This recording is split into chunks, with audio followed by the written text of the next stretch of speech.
다음은 이제 댈러스 카우보이스와 미네소타 바이킹스의 경기에 대해서 얘기를 해보도록 하겠습니다. 이 경기는 31대 28 댈러스 카우보이스가 승리를 가져갔는데요. 일단 이날 경기가 앤디 달튼 선수의 복귀전이었습니다. 컨커션 이후에 이제 코로나 바이러스 감염으로 인해서 3주 동안 결정을 했었던 앤디 달튼 선수였는데 이날 복귀전에서 승리를 가져갔고 이 경기를 통해서 이제 풋볼에서 쿼터백이 얼마나 중요한 존재인지를 좀 확인할 수 있었던 그런 경기가 아닌가 그런 생각을 해봤습니다. 저희가 시즌 초에 얘기했던 강한 백업 앤디 달튼 네. 이제 그 모습이 초반에는 좀 안 나왔었잖아요. 그런데 달튼이 뭐 뇌진탕 그리고 코로나 때문에 좀 힘든 시간을 보내고 돌아왔는데 이제 모처럼 이제 댈러스 구단이 기대하던 모습을 보여줬습니다. 네. 일단 이제 복귀전에서 32번의 패스, 22번의 패스 성공을 기록을 하면서 68.8%의 패스 성공률을 기록을 했습니다. 거기다가 203야드와 함께 3개의 터치다운, 하나 인터셉션 기록하면서 복귀전에서 좋은 모습을 보여줬었고 특히나 이제 마지막 투미닛 드라이브에서 이제 터치다운 만들어내는 장면 이게 이제 앤디 달튼 투 달튼 슐츠였거든요. 근데 이게 NFL 역사상 이 패서의 라스트 네임 그리고 리시버의 퍼스트 네임이 정확하게 똑같은 첫 번째 터치다운이었다 그래요. 그러니까 퍼스트 네임과 라스트 네임이 같기는 좀 어렵잖아요. 그렇죠. 그런데 뭐 좀 재밌는 이제 우연히 나왔다 뭐 그렇게 좀 얘기를 해야겠어요. 예. 사실 이제 라스트 네임이 똑같은 선수들끼리는 꽤 있었습니다. 뭐 로저스 투 로저스 헤일 메리 패스 같은 경우도 있었고 그런 패스들은 있었는데 이건 또 첫 번째 케이스였다고 하니까요. 뭐 어쨌든 좀 새로운 재밌는 기록이 써졌습니다. 그리고 이제 엘리엇이 올 시즌 처음으로 이제 100야드를 찍었습니다. 근데 이게 좀 살펴보니까 벤 디누치가 이제 6주 차에 앤디 달튼 선수가 컨커션으로 나가면서 경기를 뛰기 시작했잖아요. 이 경기부터 터치다운이 하나도 없었고 러싱 야드만 봐도 뭐 40야드, 50야드 가장 많이 기록했었던 게 이제 8주 차 필라델피아 이글스전이었는데 이날 경기도 63야드에 그쳤거든요. 그랬다가 앤디 달튼이 돌아와서 이제 패스를 던지기 시작을 하니까 원래는 이제 러싱만 막으면 돼 하다가 이게 얘네 패스도 있네? 라고 생각을 하면서 이제 좀 러싱이 풀리기 시작했던 게 아닌가 이런 생각을 좀 해봤습니다.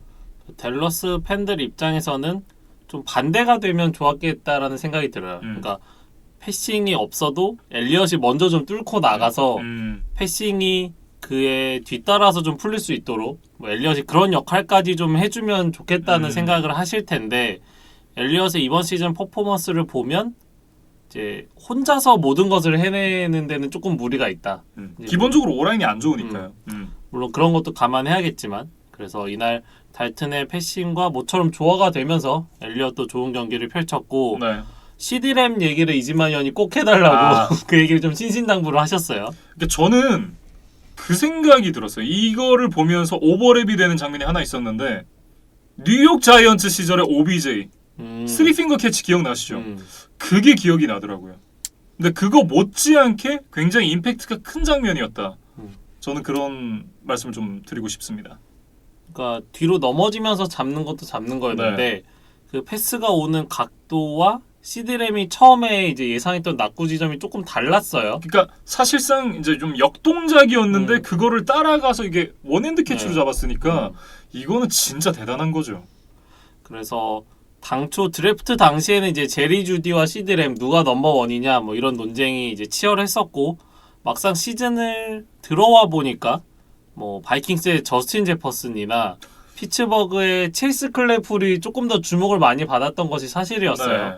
그러니까 댈러스의 CD램 같은 경우는 뭐 아마리 쿠퍼나 마이클 갤럽과 지분을 나눠 가져야 되는 문제도 있었고 또 시즌 중반에는 닥 프레스캇이 시즌 아웃이 되면서 또 패스를 던져줄 만한 이렇다 할 쿼터백이 없었기 때문에 조금 불리한 환경이 있기는 했었거든요. 그런데 이날도 많은 야드를 기록한 것은 아니었지만 정말 이번 시즌 댈러스 팬들이 잊지 못할 아주 좋은 선물을 하나 해준 것 같습니다. 예, 뭐 이 경기의 백미였다 이렇게 좀 얘기를 해도 될 것 같고요.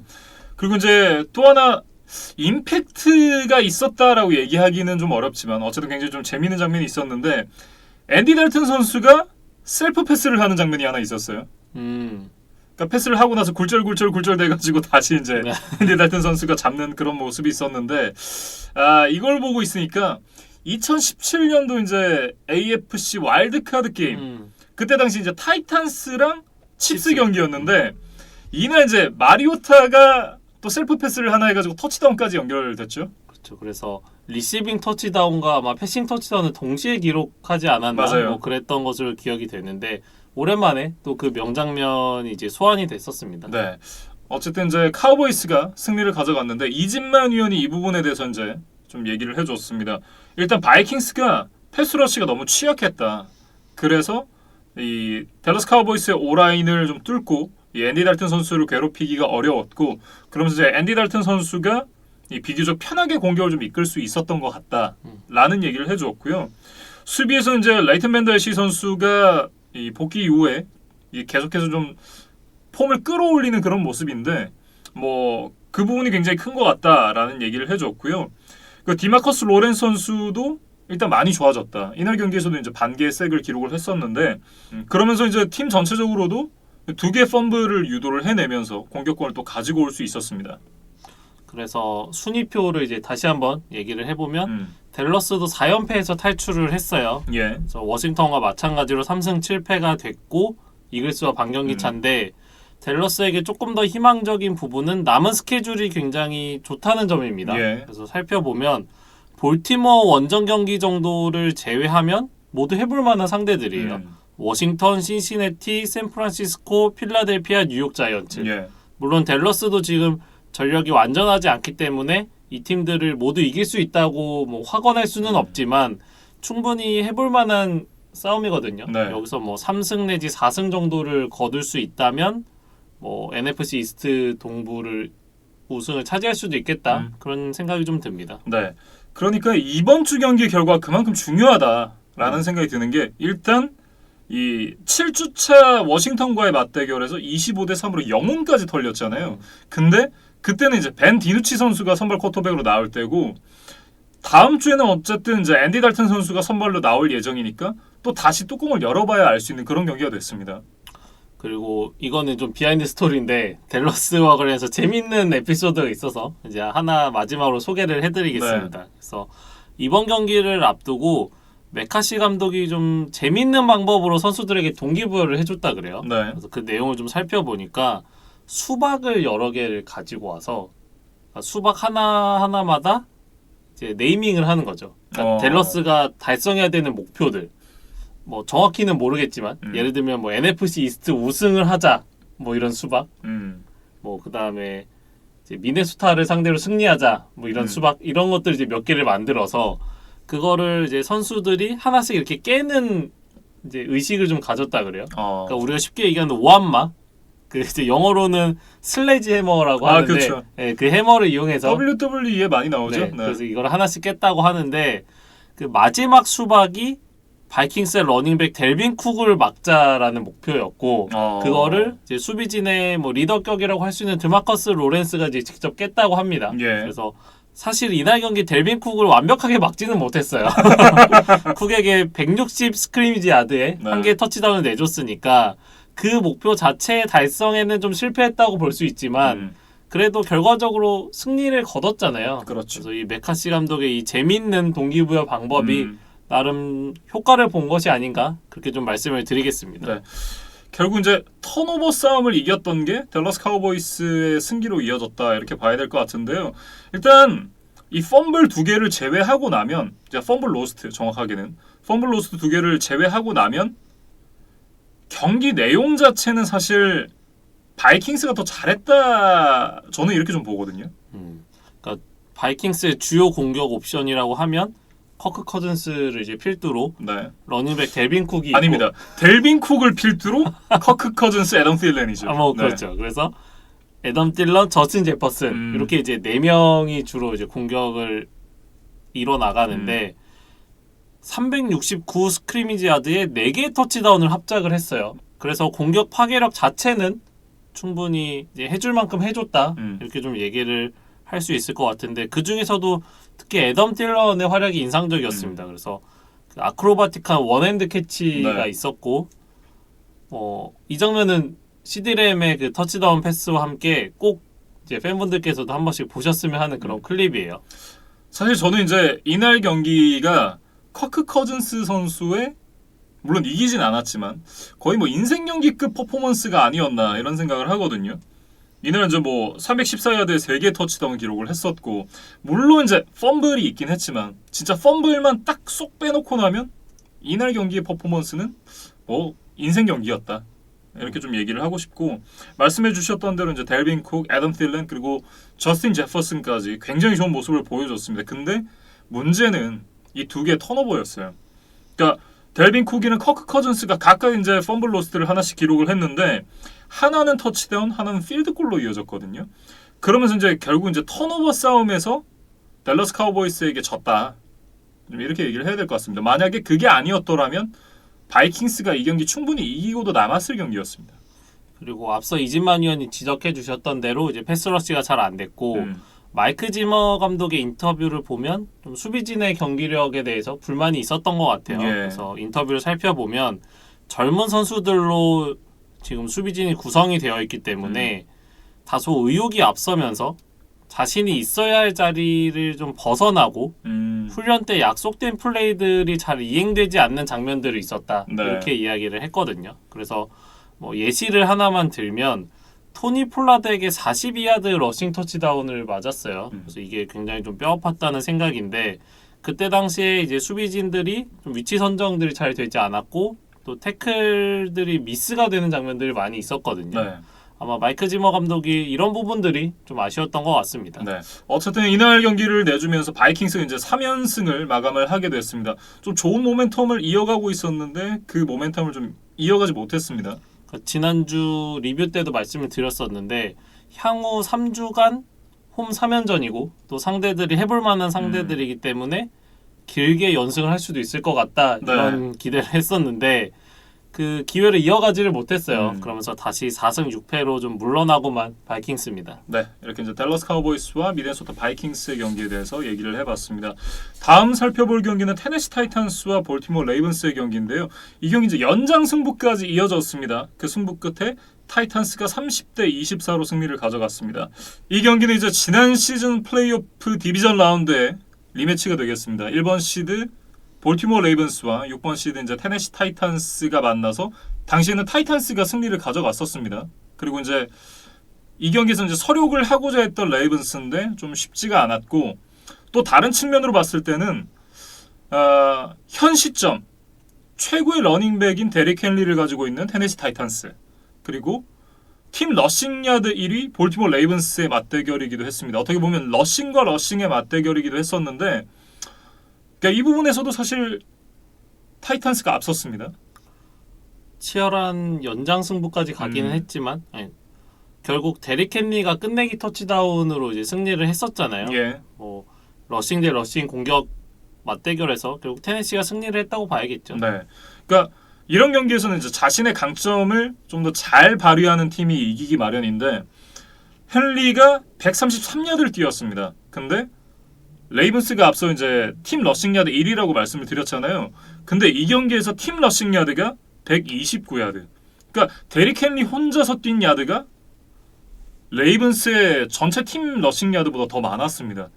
그러니까 타이탄스가 어떻게 보면 이길 수밖에 없는 경기였다라고 얘기를 해야 될 것 같은데 왜냐하면 패싱에서는 단연 타이탄스가 앞서니까 그러니까 러싱에서라도 이 레이븐스가 좀 앞섰어야 되지 않냐라는 생각이 좀 드는 그런 경기였어요. 그리고 데릭 헨리의 활약을 조금 더 들여다보면 승부처라고 할 수 있는 4쿼터 이후에 그 활약이 좀 집중이 됐었어요. 네. 그래서 133야드 중에 4쿼터 이후가 89야드거든요. 그러면서 승부처에서 좀 좋은 활약을 해줬고 네. 이날 경기 활약을 통해서 10경기 만에 1000 러싱 야드를 돌파를 하면서 델빈 쿡을 제치고 다시 리그 러싱 리더로 올라섰던 데릭 헨리였습니다. 네. 그러니까 3쿼터까지 보면 타이탄스가 이제 21대 10으로 뒤지고 있었던 상황이었습니다. 근데 어떻게 보면 이제 데릭 헨리 선수가 조금씩 살아나기 시작하면서 마지막 4번의 드라이브를 보면 뭐 이제 끝나기 직전에 그 닐다운 상황은 어쨌든 빼고 이제 4번의 드라이브를 보면 모두 다 득점으로 연결이 됐거든요. 그게 데릭 헨리의 어떤 마지막 이 스퍼트와 좀 연관이 있지 않나 이렇게 좀 봐야 될 것 같습니다. 반면에 볼티모어 수비진 입장에서 보면 이날도 디펜시브 라인에서 브랜든 윌리엄스나 칼라이스 캠벨처럼 이제 런 디펜스를 해줄 수 있는 선수들이 부상으로 빠졌거든요. 네. 그러면서 후반전에 데릭 헨리를 막는데 더 어려움이 있었고 하버 감독도 경기 후 인터뷰에서 좀 미스 태클이 많았던 점이 페인인 것 같다 이렇게 이야기를 했어요. 그래서 헨리를 막는데도 좀 어려움이 있었지만 AJ 브라운에게 역전 터치다운을 허용하는 과정도 굉장히 아쉬웠거든요. 아 이거는 진짜 AJ 브라운 선수가 거의 크레딧의 한 7할 정도를 받아가도 되지 않나 싶은 생각이 드는 게 한 5야드 지점이었을 거예요. 패스를 딱 잡고 나서 태클에 걸린 이후에 태클 벗기고 태클 또 걸리고 또 벗기고 그러면서 거의 한 3-4개의 태클을 벗기고 터치다운 만들어냈거든요.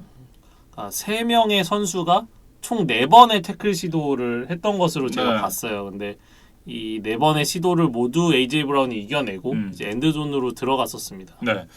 그러면서 이제 역전을 만들어낼 수 있었고 저스틴 터커 선수가 이제 동점 필드골을 차면서 결국 이제 경기가 연장으로 이어졌는데 그 연장에서는 또 데릭 헨리 선수가 경기를 승리로 가져간 터치다운을 만들어냈습니다. 사실 이 코인 토스에서 이겼던 거는 이 볼티모어 레이븐스였는데 또 그 기회를 잘 살리지 못했던 레이븐스였습니다. 타이탄스의 헤럴드 랜드리가 아주 결정적인 색을 하면서 결국 레이븐스가 펀트를 찰 수밖에 없게 만들었고 그 공격권을 잡은 타이탄스가 이제 기회를 주지 않고 데릭 헨리가 바로 경기를 끝내줬습니다. 네. 그러면서 이제 사실상 레이븐스가 이날 경기 보면 이겼어야 되는 경기였는데 저는 제일 아쉬웠던 부분이 라마 잭슨 선수가 인터셉션을 던졌던 장면이었어요. 그러니까 3쿼터 이제 인터셉션을 던졌던 라마 잭슨 선수였는데 그러면서 시간을 제대로 태우지도 못했고 공격권까지 넘겨주면서 어떻게 보면 이제 역전을 허용하는데 좀 빌미를 제공을 했다 이런 생각이 좀 들었거든요. 왜냐하면 라마 잭슨 선수가 패스를 많이 하지 않고 러싱과 뭐 짧은 패싱으로 혹은 뭐 스크린 플레이로 계속 이어가면서 시간을 계속해서 태웠다면 글쎄요. 저는 물론 이제 타이탄스 굉장히 좋은 팀이긴 하지만 쉽지 않았을 거다 그런 생각이 좀 들었습니다.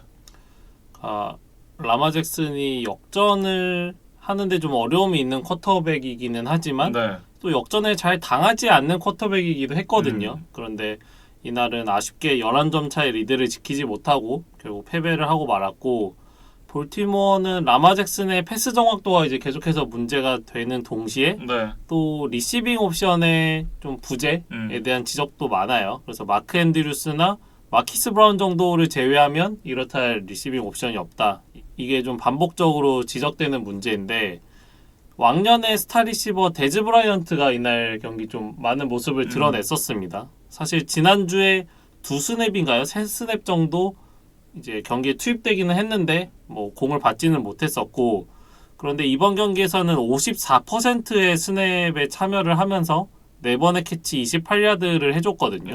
그러면서 2017년 12월 31일 이후에 거의 35개월여 만에 이제 리시빙 기록을 뭐 새로 이어나가게 된 데즈 브라이언트입니다. 그래서 뭐 어느 정도 도움이 될지 모르겠어요. 근데 지금 뭐 데즈 브라이언트가 그냥 복귀를 했다에 만족할 수 있는 상황은 아닌 것 같습니다. 그러기에는 레이븐스가 좀 다급한 상태이기 때문에 좀 빠르게 팀의 좀 공격 옵션으로 역할을 해줘야 될 것 같아요. 네, 지금 얼마나 다급한 상태냐면 일단 이제 패배를 하면서 이제 지구 3위까지 내려왔습니다. 그런데 이번 주의 상대가 피츠버그 스틸러스예요. 현재 무패팀이죠. 근데 이 스틸러스와의 경기에서 패배를 하게 되면 그대로 지구 우승 가능성이 날아갑니다. 그러니까 지구 우승 경쟁에서 탈락을 하게 되는 거예요. 물론 이제 풀업은 남아있긴 하지만 그런데 이 경기에서 마크 잉그램, 제키 도빈스가 코로나 바이러스 감염으로 인해서 나오지 못해요. 그러니까 이 경기에서 이길 가능성이 굉장히 낮다. 그 낮은 가능성을 좀 역전을 하려면 말씀해 주셨던 데즈 브라이언트라든지 지금 쿼터백인 이 라마 잭슨 선수라든지 이런 선수들이 좀 분전을 해줘야 되는 그런 상황입니다. 레이븐스의 정체성이 러싱 공격이기 때문에 이런 넘버 1, 2 러닝백이 빠진다는 것이 다른 팀보다는 더 이제 큰 타격이고 예. 또 추수감사절 경기를 치러야 하는 레이븐스이기 때문에 이제 회복할 시간이 또 그만큼 적고 또 코로나 바이러스 환자가 나오면 이제 훈련 시설이 또 폐쇄되고 정상적으로 진행이 안 되기 때문에 정말 지금 악재가 여러 가지로 겹쳐 있습니다. 네. 그래서 결국 라마 잭슨이 자신의 힘으로 좀 돌파를 해나가야 되는 상황인데 그렇게 여의치는 않아 보이는 것이 사실이에요. 네. 그리고 이제 타이탄스도 얘기를 해보면 이번 주에 인디애나폴리스 콜츠와의 일전을 갖게 됩니다. 근데 지지난주 10주차 맞대결에서 34대 17로 졌어요. 그러니까 이번 주 경기마저 지게 되면 사실상 남부지구 우승은 물 건너 가게 됩니다. 콜츠가 또 뒤이어 얘기를 하겠지만 패커스를 상대로 승리를 거뒀기 때문에 예. 지금 두 팀이 모두 승리를 거두기는 했지만 팀 분위기 자체는 콜츠가 더 좋은 것 같아요. 예. 근데 테네시가 2주 전에 좀 복수전을 잘 치러야 될 것 같습니다. 네, 이렇게 이제 테네시 타이탄스와 볼티모어 레이븐스의 경기에 대해서 얘기를 해봤고요. 이번에 살펴볼 경기는 피츠버그 스틸러스와 잭슨빌 제규어스의 경기가 되겠습니다. 27대 3 피츠버그 스틸러스가 승리를 가져갔습니다. 그러면서 이제 10연승을 달리게 됐습니다. 원래 전승을 달리고 있던 피츠버그였고 네. 1승 8패로 리그 31위의 기록을 내고 있었던 잭슨빌이었기 때문에 뭐 승패는 어느 정도 좀 예견이 됐던 경기였어요. 그렇죠. 그런데 오프닝 드라이브에서 잭슨빌이 필드골을 성공시키고 아주 재미있는 작전을 펼쳤거든요. 이게 좀 흥미로웠습니다. 그러니까 네. 경기 초반에는 보통 온사이드 킥 같은 위험 부담이 있는 플레이를 잘 하지 않는데 기습적인 시도를 좀 해봤어요. 아니 1쿼터부터 온사이드 킥을 시도를 하길래 이거는 진짜 내가 살면서 다시는 볼 일이 없겠구나. 그런 생각이 좀 들었습니다. 그러니까 우리가 모도이즘이라는 말이 있잖아요. 그러니까 뭐 아니면 도식의 운영. 그러니까 아마 잭슨빌이 그런 생각을 했던 것 같아요. 그러니까 네. 정상적인 경기 운영으로는 우리가 피츠버그를 이길 수 없고 뭐 한 점 차로 지나 뭐 30점 차로 지나 상관없으니 네. 어차피 똑같은 1패니 한번 도박적인 수들을 감행해서 한번 이변을 일으켜보자. 이런 이제 의도까지는 좋았는데 네. 그게 원하던 결과로 이어지지는 못했던 것 같습니다. 저는 사실 이렇게 좋지 않은 상황일수록 좀 전공법으로 가야 된다라는 생각을 갖고 있거든요. 그러니까 이게 나중에 언젠가는 또 걸음이 될 거잖아요. 이런 사소한 플레이 하나하나에 최선을 다하는 게 물론 이제 요행을 바라는 게 최선을 다하지 않았다라고 얘기를 하긴 좀 어렵지만 뭐 사람마다 보는 견해는 다를 것 같습니다. 근데 저는 좀 더 전공법으로 운영을 했어야 되지 않나 그렇게 좋지 않았나라는 생각을 좀 하고 있습니다. 그러니까 올해만 풋볼을 하는 게 아니기 때문에 네. 뭐 다음을 위해서라도 이런 강팀과 정상적인 운영을 해서 우리가 어디까지 버틸 수 있는지를 한번 테스트해보는 것도 분명히 의미가 있는 거다 그런 얘기신 것 같아요. 사실 이기려고 경기한 거 아니잖아요. 그냥 스틸러스랑 제규어스랑 경기를 해가지고 제규어스에서 뛰는 선수들도 알고 있었을걸요? 오늘 우리가 이길 경기는 아니구나. 근데 우리가 이기지 못한다고 할지언정 최선을 다하는 것과 이거 요행을 바라는 그런 거는 좀 다르지 않나라는 생각이 들어요. 네. 그래서 잭슨빌 얘기를 조금 더 해보면 뭐 공수에서 모두 압도를 당했습니다. 예. 그러면서 첫 3득점 이후에 전혀 득점이 나오질 않았고 27연속 실점을 하면서 그대로 대패를 당했는데 결국 쿼터백 제이크 루톤이 4개의 인터셉션을 던지면서 뭐 완전히 이제 압도를 당했고 팀 전체적으로도 8번의 페널티로 105야드나 물러났거든요. 네. 그래서 전반적인 여러 지표에서 이제 도저히 승리할 수 없는 경기였습니다. 네. 이제 뭐 가드너 민슈 선수가 조금씩 이 복귀를 할 준비를 하고 있다고는 하는데 뭐 다음 주에 나올지 어떨지는 아직 좀 지켜봐야 될 것 같습니다. 일단 민슈가 훈련에 복귀하기는 했는데 100% 참여를 하는 것이 아니라 좀 제한적으로 참여를 하고 있다 그래요. 예. 그래서 12주 차에 나올 수 있을지 없을지 아직은 좀 판단이 안 되는 상황이고 민슈에 대해서 얘기를 해보면 당초 민슈가 지금 엄지손가락 부상 때문에 지금 결장을 하고 있잖아요. 네. 근데 이게 부상을 당한 시점부터 숨기고 몇 경기를 더 뛰었었다 그래요. 그러면서 이게 좀 상태가 악화되면서 도저히 뛸 수가 없게 됐고 네. 지금 이제 몇 주간 결장을 하고 있는데 좀 아쉽습니다. 저는 민슈도 좀 미련하다라는 얘기를 좀 하고 싶은 게 물론 주전 쿼터백 자리 놓치고 나면 언제 기회가 또 올지 몰라요. 그건 맞죠. 그러니까 이제 그거를 숨기고 뛸 그런 이제 마음이 들었을 수는 있는데 사실 팀 내에 이렇다 할 대안이 없거든요. 그러니까 주고 나서는 어차피 민슈로 가야 돼요. 그러면 이게 부상이 심하지 않았을 때 빨리 고치고 더 많은 경기를 뛰면서 또 자신을 증명하면 되는 거잖아요. 근데 이거를 숨기고 더 크게 악화돼서 더 많은 경기를 뛰지 못하는 상황이 됐으니까 이거는 좀 민슈의 선택 자체가 좀 아쉽다라는 생각이 들고 민슈가 아마 좀 감정이입을 해보면 네.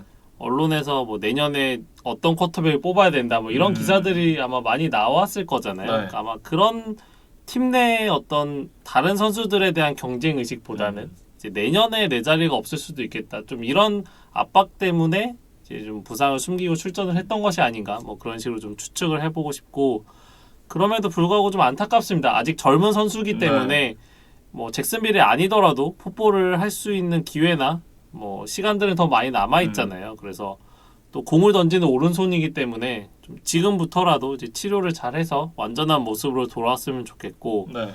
잭슨빌은 지금 1승 9패가 됐는데 남은 6경기 스케줄도 그렇게 순탄하지가 않아요. 네. 강팀들과의 경기가 많습니다. 그래서 현실적으로는 시즌 두 번째 승리를 하지 못하고 이대로 시즌을 마감할 가능성이 높다. 그렇게 좀 말씀을 드리겠습니다. 네. 그리고 이제 거기다 한 마디만 더 얹으면 그 경기들 동안도 제임스 로빈슨이 굉장히 좀 외로운 싸움을 하게 될 것 같다라는 생각이 드네요.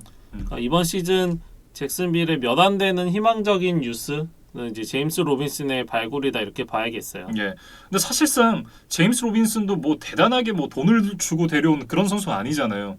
근데 그런 걸 보면 사이드캄 구단주가 너무 투자를 안 하는 게 아닌가. 저는 그런 생각이 좀 들고, 그러니까 민슈가 괜찮은 가능성을 지난 시즌에 보여줬잖아요. 그러면 지난 오프 시즌 때 모기들 갖춰주고 수비도 보강하고 그런 부분들을 좀 갖고 갔어야 되는데 뭐 선수들 트레이드로 보내고 핵심 선수들 다 나갔잖아요 지금. 그러니까 돈을 쓸 의지가 없는 구단에 어떤 선수가 자신의 몸을 던져가면서 뛰고 싶겠어요. 사실상 뭐 우승 가능성이 있는 것도 아니고 그렇다고 나한테 돈을 많이 주는 것도 아니고 그러면 사실 내가 괜찮은 퍼포먼스만 보여주고 나한테 이제 돈을 더 많이 주는 팀 아니면 내가 우승을 할 수 있는 팀에 가서 그때 가서 이제 뭐 몸을 던져서 뛰면 되는 거잖아요. 그러니까 구단에 대한 충성심이 안 생기는데 성적이 어떻게 납니까? 이거는 구단주가 좀 생각을 다시 해봐야 되는 거 아닌가 이런 생각이 듭니다. 지금 런던에만 좀 관심을 둘 게 아니라 네. 팀 내부의 어떤 선수단의 전력을 보강하고 이제 더 나은 성적을 내는데도 좀 고민이 필요해 보이는 그럼요. 잭슨빌입니다. 근데 풀럼도 사실 운영해봤잖아요. 풀럼 어떻게 됐어요? 개망했잖아요. 지금 사실상 이제 뭐 2부 리그가 없어서 다행이지 2부 리그 있었으면 강등일걸요? 그러니까 너무 나이브하게 팀 운영을 하는 게 아닌가 그런 생각이 듭니다. 뭐 어쨌든 잭슨빌 얘기는 좀 여기까지 하고 스틸러스 얘기로 넘어가 보도록 하죠. 스틸러스가 진짜 어떻게 막아야 될지 잘 모르겠어요. 뭐 수비 좋지, 공격 좋지. 특히나 이날 이제 밍카 피츠패트릭 그리고 터렐 에드먼즈가 각각 2개의 인터셉션을 만들어내면서 총 4개의 인터셉션을 만들어냈습니다. 팀 전체적으로 색이 2개밖에 없기는 했지만 예. 그 기록과는 상관없이 이제 루톤을 끊임없이 압박을 했던 이제 스틸러스였고 이제 그 패스러시를 바탕으로 또 세컨더리 선수들도 이제 손쉽게 인터셉션들을 해내는 그런 모습들을 보여줬습니다. 예. 이날 이제 제임스 코너 선수가 굉장히 좋은 모습을 보여줬고 그리고 이제 디온테 존슨 그리고 체이스 클레이풀 이런 선수들이 또 좋은 모습을 보여줬었는데 이날 굉장히 재밌는 세레머니가 하나 있었어요. 체이스 클레이풀의 리시빙 터치다운 때 나온 세리머니였는데 네. 뭐 팬분들도 한번 영상을 찾아보시면 클레이풀이 이제 공을 잡고 나서 그것을 이제 마치 케이크처럼 이제 활용을 해서 이렇게 뭐 초를 붙이고 이렇게 해서 뭐 케이크를 갖다 주는 뭐 그런 세레머니를 했는데 옆에서 선수들 노래 부르고요. 이날 주주 스미스 슈스터의 생일이었어요. 네. 그래서 아마 그거를 축하해주기 위해서 이제 피츠버그 선수들이 미리 기획했던 세레머니가 아니었나 싶은데 이것과 관련해서 좀 스틸러스의 좋은 분위기를 저희가 느낄 수 있었죠. 예. 그리고 이제 빅벤의 몇 주 전 인터뷰에서도 비슷한 내용이 있었는데 이게 굉장히 인상적이었어요. 그러니까 지금 우리 팀에는 이기적인 선수가 없고 각자의 스탯보다는 팀의 승리에 더 관심이 많다. 이런 이야기를 했는데 실제로 5주차 이글스와의 경기에서 체이스 클레이풀이 4개의 터치다운을 보여주면서 뭐 굉장히 센세이션한 모습을 보여줬잖아요. 네. 근데 당시 그날 주주 스미스 슈스터는 28 리시빙 야드에 그쳤어요. 그러니까 좀 생각을 해보면 팀의 넘버원 리시버는 잠잠한 하루를 보냈고 이제 깜짝 등장한 신인이 엄청난 활약을 하면서 모든 스포트라이트를 가져갔다. 네. 이러면 이제 경기가 끝난 뒤에 이제 라커룸에서 뭐 팀 전체적으로는 좋을 수 있지만 예를 들면 주주 스미스 슈스터는 좀 질투를 한다거나 네. 아니면 그냥 혼자 풀이 죽어서 그냥 조용히 있다거나 이럴 수 있는 거잖아요. 그럴 수 있죠. 이게 사람이고 또 팀 스포츠지만 개인 기록이 있는 스포츠니까 네. 그럴 수 있는데 이날 주주 스미스 슈스터가 전혀 그런 모습이 아니라 함께 기뻐해주고 체이스 클레이풀에게 이제 진심으로 좀 축하를 해주는 모습들을 많이 보여줬다 그래요. 예. 그래서 빅벤이 이거를 보고 좀 깊은 감명을 받고 이제 우리 팀이 좀 잘 될 수 있겠다 이런 좀 생각을 했다고 하니까 스틸러스가 지금 이번 시즌 잘 나가는 이유가 아마 이런 데 있지 않나 싶습니다. 되는 집안의 향기가 난다라는 얘기를 좀 하곤 하는데 스틸러스에게서 그런 부분들을 좀 느낄 수가 있는 것 같습니다. 어쨌든 이제 빅벤을 필두로 해서 이런 젊은 선수들이 좋은 모습을 보여주고 있고 팀 내 분위기도 좋고 수비진도 굉장히 단단한 수비력을 보여주면서 뭐 약점이 안 보입니다. 현재까지는. 네, 그런 얘기를 좀 해야 될 것 같고 앞서 볼티모어 때도 말씀을 드렸지만 이제 스틸러스가 이번 주에 볼티모어 레이븐스와의 경기를 앞두고 있습니다. 이 경기에서 또 승리를 하게 되면 11연승을 달릴 수가 있는데 이즈만 의원이 또 예전에 해줬던 얘기가 하나 있죠. 아 예전에 이제 마이애미 돌핀스가 네. 전승으로 우승을 했던 유일한 팀으로 지금 남아 있는데 매년 그 마지막 전승 팀이 패배를 하고 나면 이제 자신들의 유일한 기록이 이어지는 거잖아요. 그렇죠. 그래서 항상 그 축하 파티를 하는 전통이 있었다 그래요. 예. 근데 아직 올해는 그거를 하지를 못했겠죠. 네. 지금 피츠버그가 10경기 동안 이제 패배를 하고 있지 않기 때문에 그래서 나름 레이븐스가 그 대항마가 되지 않을까 뭐 그런 예상을 좀 했었는데 네. 앞서도 말씀드렸듯이 레이븐스가 지금 상황이 많이 안 좋습니다. 그래서 피츠버그 연승 기록을 깨기는 쉽지는 않아 보여요. 예. 과연 스틸러스가 16전 전승 그리고 슈퍼볼 우승까지 가면서 뭐 마이애미 돌핀스의 역사를 재현할 수 있을지 좀 지켜봐야 될 것 같습니다. 이렇게 피츠버그 스틸러스와 잭슨빌 제규어스의 경기까지 얘기를 해봤습니다.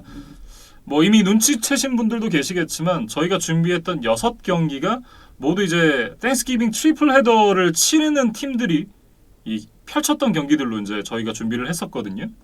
이게 저희가 목요일에 업로드를 하고 예. 한국 시간 금요일에 이 트리플 헤더가 펼쳐지기 때문에 그 전에 좀 보실 수 있게 저희가 이 경기들을 좀 먼저 배치를 했습니다. 그래서 리뷰들을 참고하시면 이제 추수감사절 경기들을 더 재밌게 보실 수 있으실 것 같아요. 현지 시간 이제 목요일 그리고 이제 우리나라 시간으로 이제 금요일 새벽부터 경기가 연달아 펼쳐지게 되는데 월요일 새벽에 경기를 보시는 분들은 뭐 매주가 이제 그 추수감사절 트리플 헤더와 같은 느낌이긴 하지만 또 이 추수감사절 트리플 헤더는 좀 특별한 느낌이 있잖아요. 그러니까 평소와 다르게 이제 금요일에 네. 하루에 3경기나 풋볼을 볼 수 있고 그리고 또 경기 전에 뭐 이렇게 칠면조 고기를 먹거나 또 이런 이제 특별한 세레머니들도 있으니까 이 추수감사절 재밌는 경기들 놓치지 말고 좀 꼭 보셨으면 좋겠습니다. 네. 금요일 트리플 헤더 즐기셨으면 좋겠고요. 저희는 또 이 남은 경기들 가지고 돌아오도록 하겠습니다.